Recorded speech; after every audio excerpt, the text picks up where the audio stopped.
Hey there, let's make black walnut rumballs.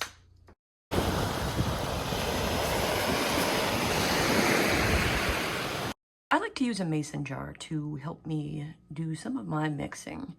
What we're gonna do here is add a 1/4 cup of rum.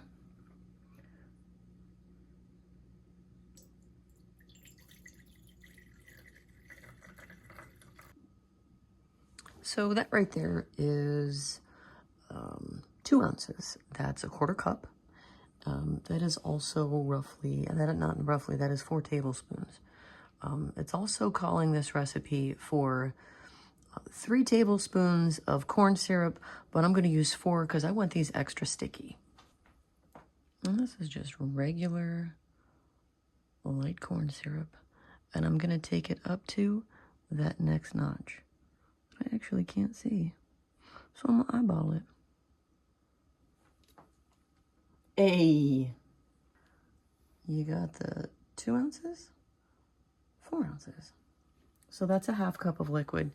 And then what I'm gonna do is put the lid on this and shake it up so that the thick syrup mixes with the rum, and that all becomes one nice kind of less viscous than the syrup, more viscous than the rum mixture that I will then add to the crumbs.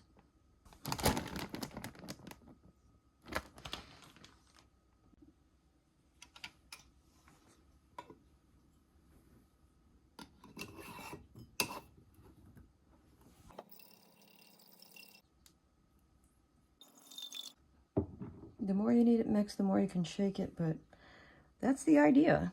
I use the bigger jars for Jell-O. That's the easiest way I know to make Jell-O, because you can put the hot water in there and mix all that up, and it gets everything nice and settled out.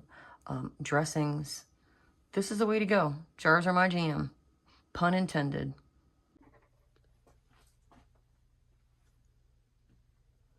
So here I've got the rum and corn syrup mixture. There's 3 tablespoons of cocoa powder in that bowl. This right here is 3/4 of a cup of powdered sugar. And this is 1/4 of a cup of black walnuts that I managed to get my hands on. We're gonna add that to this plastic bag right here. And here is 2.5 cups. This is about 3 packages of the sugar wafers. When I say sugar wafers, I mean these guys. Just regular vanilla sugar wafers, 3 packages. You can get most of this at the Dollar General. That's where I got this, minus the walnuts. You can forage for those. I think they sell them online. But these I crushed up in a food processor. Before I had a food processor, I used cheese grater. Just on the cheese grater. That works. But you get a nice fine consistency. And from there, you're going to want to... I've also added a cup of chopped walnuts and almonds. I just had threw what I had in there. I'm going to throw these in there. But I threw those in the food processor as well. The walnuts and almonds, not those guys. Those guys came with it. Powdered sugar. Get that all mixed up. And this plastic bag, I'll wait until this is on its last leg and then use it to maybe coat some kind of a meat or something. Just to get it to a point where I wouldn't use it again anyway. And that is what I do with the life of these, a bag, but I do a lot of other things.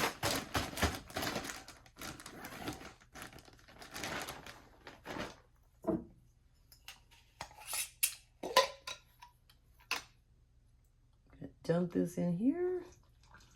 Now, if this is not enough, we're just going to add more liquid. But we want this to be super sticky. To get the splash on right now, you can see it's starting to crumble. I'm going to let some of this out so that I can really kind of start working that in there. One of the reasons I do it this way is because I don't have the manual dexterity that I used to kind of work these with a wooden spoon or a potato masher. Both of those do a very good job of this as well. Well, that's looking pretty good. You need it to make, oh yeah, like a ball. Oh yeah. A little ball, a little bit more.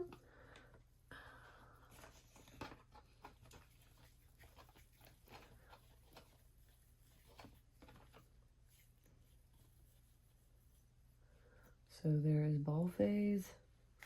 Roll around in the cocoa.